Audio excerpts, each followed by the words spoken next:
रमेश और सुरेश दो दोस्त थे। सेम कंपनी में सेम सैलरी पर वर्क करते थे। जब भी दोनों की सैलरी मिलती तो रमेश उन पैसों से महंगी गाड़ी, घड़ी, जूते, हर वो चीज खरीदता जो उसको अमीर फील करवाती थी। रमेश कभी ये नहीं समझता था कि इन चीजों की वैल्यू वक्त के साथ कम हो जाएगी और ये कुछ भी रिटर्न नहीं देंगी। लेकिन सुरेश अपने पैसे जमा करता, उनको एसेट्स खरीदता जैसे stock, bonds, real estate investment, etc। Assets में इन्वेस्ट कर करके सुरेश कुछ ही सालों में करोड़पति बन जाता है। आप लोगों में से काफी लोग YouTube या गूगल पर सर्च करते होंगे कि हाउ टू बिकम रिच और हाउ टू बिकम मिलियनेयर। अगर आपको इस सवाल का जवाब चाहिए तो आज आप सही वीडियो पर हो। आज मैं आपको की रीजंस बताऊंगा हाउ टू बिकम रिच, और इस वीडियो को कंप्लीट देखने के बाद आपको समझ आ जाएगा कि क्यों कुछ लोग ही बहुत ज्यादा अमीर बन जाते हैं और ज्यादातर लोग गरीब या बहुत ज्यादा लोग मिडिल क्लास रहकर ही इस दुनिया को छोड़कर चले जाते हैं। सबसे पहले आपको अमीर बनने के लिए अपनी मेंटालिटी को चेंज करना पड़ेगा। आपको अपने आप को रिच मेंटालिटी वाला पर्सन बनाना पड़ेगा। अमीर बनने की बात हो और रॉबर्ट कियोसाकी की book rich dad and poor dad का नाम ना आए तो कहानी थोड़ी सी अधूरी लगती है। आप लोगों में से मोस्टली सभी को रिच डैड पुअर डैड के बारे में पता होगा, और जिन्हें नहीं पता है उन्हें छोटा सा ओवरव्यू दे देता हूँ कंप्लीट बुक का। इस कहानी में रॉबर्ट नाम के लड़के के दो बाप होते हैं, एक उसका बाप और एक उसके दोस्त का बाप, जिसे वो अपने बाप की तरह समझता है। रॉबर्ट के एक बाप ने PhD की होती है और दूसरा बाप 10th भी नहीं कर पाता है, और इसी वजह से दोनों की सोच बहुत अलग होती है, जैसे सिक्के के दो पहलू। रॉबर्ट का पहला बाप उसको महंगी चीजों को खरीदने से मना करता है और उसको बोलता है कि ये हमारी हैसियत के बाहर है, जबकि उसका दूसरा बाप बोलता है कि महंगी चीजों के बारे में सोचो और उसको अलग रास्ते ढूंढो जहां से पैसे आएंगे और फिर वो उन महंगी चीजों को खरीद सकते हो। उसका पहला बाप हमेशा कहता था कि तू पढ़ लिख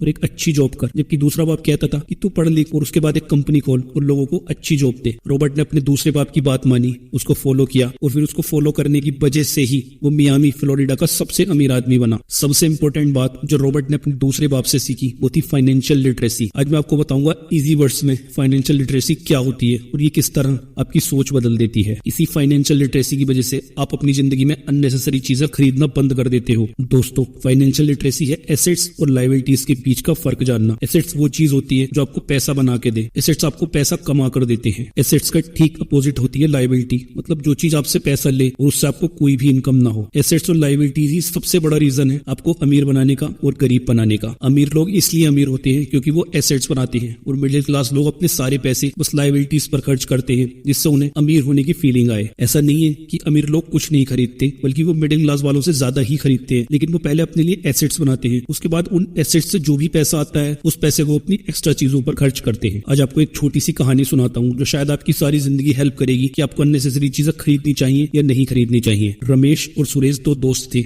सेम कंपनी में सेम सैलरी पर वर्क करते थे। जब भी दोनों की सैलरी मिलती तो रमेश उन पैसों से महंगी गाड़ी, घड़ी, जूते, हर वो चीज खरीदता जो उसको अमीर फील करवाती थी। रमेश कभी ये नहीं समझता था कि इन चीजों की वैल्यू वक्त के साथ कम हो जाएगी और ये कुछ भी रिटर्न नहीं देंगी। लेकिन सुरेश अपने पैसे जमा करता, उनको एसेट्स खरीदता जैसे stock, bonds, real estate investment, etc। Assets में इन्वेस्ट कर करके सुरेश कुछ ही सालों में करोड़पति बन जाता है और रमेश वही रह जाता है और हमेशा अपनी सैलरी और मिडिल क्लास होने की वजह को ही अपने वही रह जाने का रीजन मानता है। दोस्तों, इस कहानी से आपने क्या सीखा मुझे कमेंट बॉक्स में जरूर बताना, और खुद को एक बार एनालाइज जरूर करना कि आप सुरेश के रास्ते जा रहे हो या रमेश के रास्ते जा रहे हो। दोस्तों, फाइनेंशियल लिटरेसी का एक बहुत इंपॉर्टेंट पॉइंट है कैश फ्लो। इसकी जानकारी आपको जरूर रखनी चाहिए, इससे आप अपना कैश फ्लो चेंज कर सकते हो। एक गरीब इंसान का कैश फ्लो कुछ इस तरह होता है कि उसको जब भी पैसे मिलते हैं उसके सारे पैसे उसकी जरूरतों पर खर्च हो जाते हैं। एक मिडिल क्लास का कैश फ्लो थोड़ा सा अलग होता है, उसे जितने भी पैसे मिलते हैं उन्हें अपनी जरूरतों में और बाकी को अपनी लायबिलिटीज में खत्म कर देता है। इसलिए मिडिल क्लास और गरीब का कैश फ्लो में ज्यादा फर्क नहीं होता। इनफैक्ट मिडिल क्लास और गरीब लोगों में भी ज्यादा फर्क नहीं होता। जबकि अमीर लोगों का कैश फ्लो ऐसा होता है कि उनके पास जब भी पैसे आते हैं वो उनको एसेट्स बनाने में लगाते हैं और वही एसेट्स उन्हें सारी जिंदगी पैसा कमा कर देते हैं। दोस्तों, इस बात से कोई फर्क नहीं पड़ता कि आप कितने पैसे कमाते हो, बल्कि आप उन पैसों को कहां और कैसे खर्च करते हो ये इंपॉर्टेंट है। वो कंज्यूमर जैसी सोच से बाहर आकर इन्वेस्टर जैसी सोच डेवलप करनी पड़ेगी। लोग कंप्लेन करते हैं कि उनकी खराब कंडीशन का रीजन उनकी कम सैलरी है, लेकिन अपनी सैलरी का एक अच्छा खासा हिस्सा वो लायबिलिटीज में लगाते हैं जिनसे उनको ना ही इनकम जनरेट होती है और ना ही सालों तक उनकी फाइनेंशियल कंडीशन चेंज होती है। तो यार बस आज के लिए इतना ही। आई होप इस वीडियो से आप फाइनेंशियल चीजों के बारे में काफी कुछ समझे होंगे, एसेट्स और लायबिलिटीज के बारे में काफी कुछ समझे होंगे। काफी हद तक आपको ये क्लियर हो गया होगा कि आपको किस रास्ते पर चलना है। तो यार जाओ और अपने लिए एसेट्स बनाने पर काम करो। वीडियो इंफॉर्मेटिव लगी हो तो लाइक करके जाना और चैनल को सब्सक्राइब करना मत भूलना।